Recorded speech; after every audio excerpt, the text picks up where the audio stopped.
Bank डूबा, जनता क्यों भुगते? जी हां, बैंक दर बैंक बंद होते जा रहे हैं, डूबते जा रहे हैं, दिवालिया होते जा रहे हैं। रिजर्व बैंक ऑफ इंडिया एक एक कर देश में अब तक 80 बैंकों पर पाबंदी लगा चुका है और जनता भुगत रही है। जनता को समय रहते क्यों नहीं बताया जाता है जिससे कि जनता सावधान हो जाए? नहीं बताया जाएगा। आम जनता को ये कीड़े मकोड़े समझते हैं। आम जनता घिसट घिसट कर मरती रहे, इनसे इससे कोई लेना देना नहीं है। आप सही सुन रहे हैं। हम बात कर रहे हैं महाराष्ट्र के India cooperative bank. India cooperative bank को रातों रात रिजर्व बैंक ने बंद करने का आदेश सुना दिया है। अब कोई भी वहां से अपने पैसे न तो निकाल सकता है न डाल सकता है।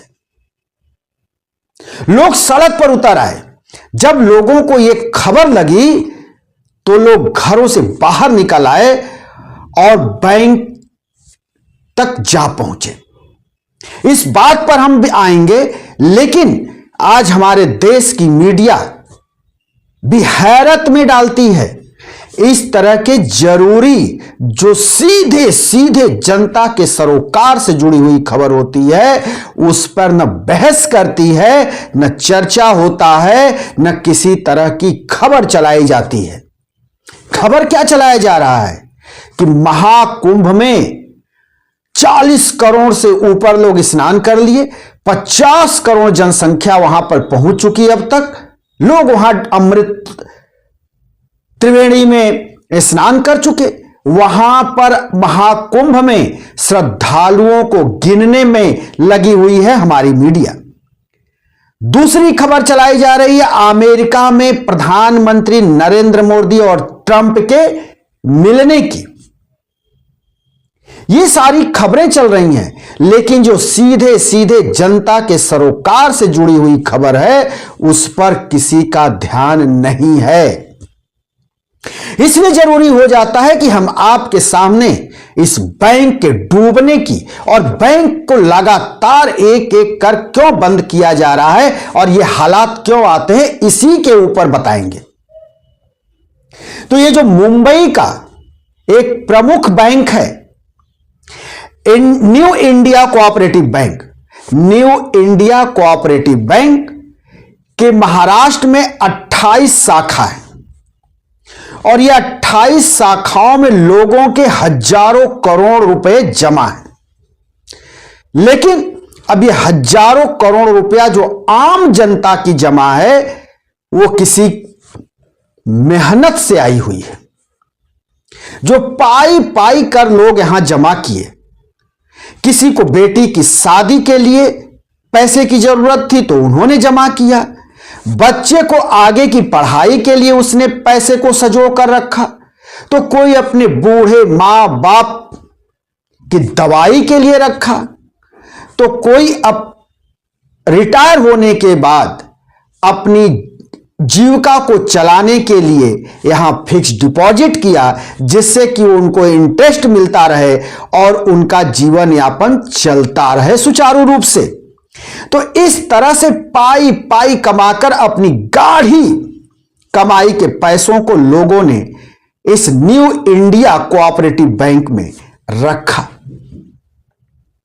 लेकिन जब यह 14 फरवरी को यह फरमान आ गया कि इस बैंक के लेन देन पर रिजर्व बैंक ऑफ इंडिया ने रोक लगा दिया, तो लोगों के अंदर कुतूहल हो गया।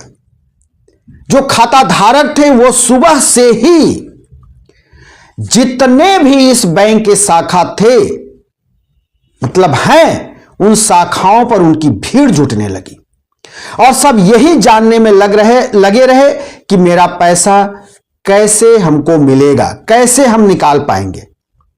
दोपहर बाद यह खबर आई कि लोग जो इन बैंकों के लॉकर्स यूज करते हैं, अपने लॉकर्स को वो यूज कर सकते हैं, लॉकर्स से अपनी निकासी कर सकते हैं, लेकिन पैसे उनको नहीं मिलेंगे। और ये 6 महीने तक पाबंदी लग गई है। अब 6 महीने तक न कोई अपने पैसे को इसमें जमा कर पाएगा और न तो निकाल पाएगा। इस तरह की पाबंदी रिजर्व बैंक ऑफ इंडिया के तरफ से लगा दी गई, जिसकी जानकारी ग्राहकों को दी गई। ग्राहक बेचैन है, खाता धारक बेचैन है, उनको समझ में नहीं आ रहा है कि हम क्या करें, क्योंकि अब वो पाई पाई के लिए 6 महीने तक मोहताज होंगे। कई तो ऐसे हैं जिनके पास अन्य कोई सहारा नहीं है। तो आखिर ऐसी नीति क्यों अपनाती है रिजर्व बैंक ऑफ इंडिया या भारत सरकार? 2014 के बाद हमारे देश में एक एक कर 80 इस तरह के बैंकों को डिफॉल्टर घोषित कर दिया गया। ये बैंक डूब चुके। आज भी लोग तमाम बैंकों के जो खाता धारक हैं वो चक्कर लगा रहे हैं, कितने तो सिधार गए, उनके पैसे आज तक नहीं मिले। अब सवाल यह भी उठता है कि क्या इन बैंकों में किसी पूंजीपति का पैसा फंसता है, किसी राजनेता का पैसा फंसता है? तो जी नहीं, इनके पैसे यहां नहीं फंसते। कारण समझ लीजिए, वजह क्या है? क्योंकि यही राजनेता और यही उद्योगपति इस तरह के बैंकों को डिफॉल्टर घोषित करवा देते हैं। ये लंबे लंबे वहां से जो है, वहां से ये पैसे उठाते हैं, लोन लेते हैं, हजार हजार करोड़ के, 100 200 करोड़ के, और ये वहां के पैसे जमा नहीं करते, वापस नहीं लौटाते, और फिर ऐसी स्थिति में बैंक क्या होता है? डिफॉल्टर हो जाता है। आप देख रहे हैं कि तमाम भारत के जो डिफॉल्टर हजारों हजारों करोड़ बैंकों से लोन तो लिया, लेकिन अब वो देश से बाहर हैं। इंग्लैंड और ब्रिटेन में बैठकर देश के सिस्टम को अंगूठा दिखा रहे हैं और वहां ऐश कर रहे हैं। तमाम ऐसे हैं। आपने यह भी सुना होगा कि तमाम बड़े बड़े उद्योगपतियों के जो लोन होते हैं उसको सरकार माफ भी करती है, और उसके बाद उनको आगे और भी हजारों करोड़ों को, सैकड़ों करोड़ उनको लोन पर दे देती है। तो ऐसे लोगों की कारगुजारी के चलते बैंक डिफॉल्टर होता है, बैंक डूबता है। लेकिन भुगतता कौन है? आम जनता, जो अपनी गाढ़ी कमाई को वहां पाई पाई कर इकट्ठा करता, वहां महफूज रखता है कि समय आएगा तो बिटिया की शादी करेंगे, बच्चों की पढ़ाई कराएंगे, अपने भविष्य के लिए और घर में बूढ़े बुजुर्गों की दवाई के लिए पैसे वहां से महफूज करके रखता है। लेकिन जब बैंक डूबता है तो उसके सारे ख्वाब बिखर जाते हैं, तिल तिल कर बिखर जाते हैं। अब जरा इस बैंक का इतिहास जान लीजिए। यह बैंक की नींव पड़ी इस बैंक की 1968 में, और 1968 में नींव जब पड़ी तो उसकी कहानी बड़ी दिलचस्प है। उस जमाने के एक बड़े नेता हुआ करते थे, उनका एक बड़ा जो है राजनीतिक चेहरा था, जॉर्ज फर्नांडीज। जॉर्ज फर्नांडीज ने इस बैंक की स्थापना 1968 में की, और वो किस तरह से किया, क्यों जरूरत आन पड़ी? जरूरत यह आ पड़ी कि महाराष्ट्र में ही एक कार ड्राइवर कार खरीदना चाहता था खुद, ताकि वो किराए पर उसको चला सके, लेकिन उसको बैंकों से लोन नहीं मिला और वो कार नहीं खरीद पाया। जिसके बाद जॉर्ज फर्नांडीज, जो मजदूरों के, किसानों के नेता कहे जाते थे, उन्होंने 10-10 रुपए इकट्ठे करके महाराष्ट्र में इस बैंक को खोला, इसकी स्थापना की।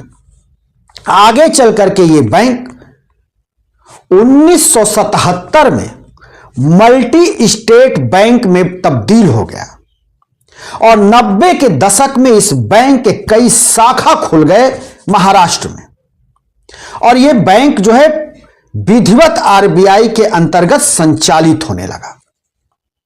और यह वही है न्यू इंडिया कोऑपरेटिव बैंक, जो आज डूबने के कगार पे है और लोग परेशान हैं, अपने ही पैसे नहीं निकाल पा रहे हैं, उसमें आम जनता की क्या गलती?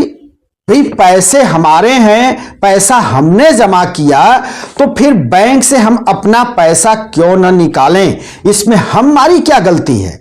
बैंक डिफॉल्टर हो रहा है, बैंक डूब रहा है, बैंक जिम्मेदार है, जो लोग उससे जुड़े हुए हैं वो जिम्मेदार हैं।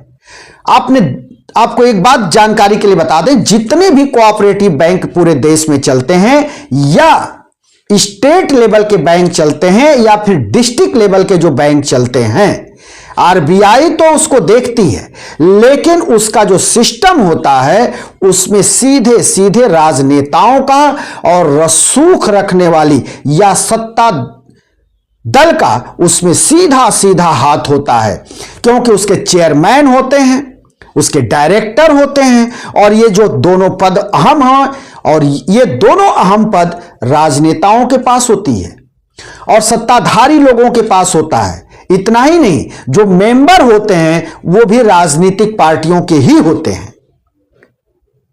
तो आगे इनके ऊपर कार्रवाई न कर आम जनता को परेशानियों में ढकेल देना ये कितना जायज है? आरबीआई तो यहां तक कहता है कि अगर बैंक डूब जाता है, डिफॉल्टर हो जाता है, यहां समझने की बात है, तो उसमें आप 5 लाख से ऊपर चाहे जितना आपने पैसे जमा कर रखे हो, करोड़ों जमा कर रखे हो, लेकिन आपको सिर्फ और सिर्फ कितना मिलेगा? 5 लाख। लेकिन अगर आपके बैंक खाता में 5 लाख है तो आपको 5 लाख पूरा मिल जाएगा। यह नियम है। लेकिन यह सोचने वाली बात है कि हर बार यह आम जनता ही क्यों पिसती है? ये जो राजनेता हैं ये लोग क्यों नहीं पीसे जाते? उद्योगपति क्यों नहीं इसमें पीसा जाता और उनसे क्यों नहीं रिकवरी की जाती है? क्या आम जनता से ही रिकवरी हो पाएगी? ये सवाल खड़ा होता है सरकार पर भी और रिजर्व बैंक ऑफ इंडिया पर भी। वहीं महाराष्ट्र के मुख्यमंत्री देवेंद्र फडणवीस ने जो बात कही वो तो बिल्कुल ऐसी बात कही जैसे उनकी कोई जिम्मेदारी ही नहीं हो। उन्होंने कहा समय समय पर रिजर्व बैंक ऑफ इंडिया ऐसा करता रहता है और उसने जो भी किया होगा वो सही किया होगा, जब रोक हटेगी तब लोगों का पैसा मिल जाएगा। अब जिनके सिर्फ उसी बैंक में पैसे हैं और 6 महीने तक उसको इंतजार करना होगा तो उसके सामने कितनी मुसीबत खड़ी होगी, कैसे वो अपने जीवन को आगे बढ़ाएगा? अगर जिन बुजुर्गों के पेंशन आ रहे हैं, जिन बुजुर्गों ने अपने पैसे को एफडी करके वहीं से अपना जीवन यापन कर रहा था, वो बुजुर्ग आखिर अब आगे कि उनकी रोजी रोटी कैसे चलेगी, उनका खर्च कैसे चलेगा, सवाल ये बड़ा हो जाता है। दोस्तों, हम फिर किसी दूसरे वीडियो के साथ हाजिर होंगे, तब तक के लिए शिवमूर्ति दुबे को दीजिए इजाजत।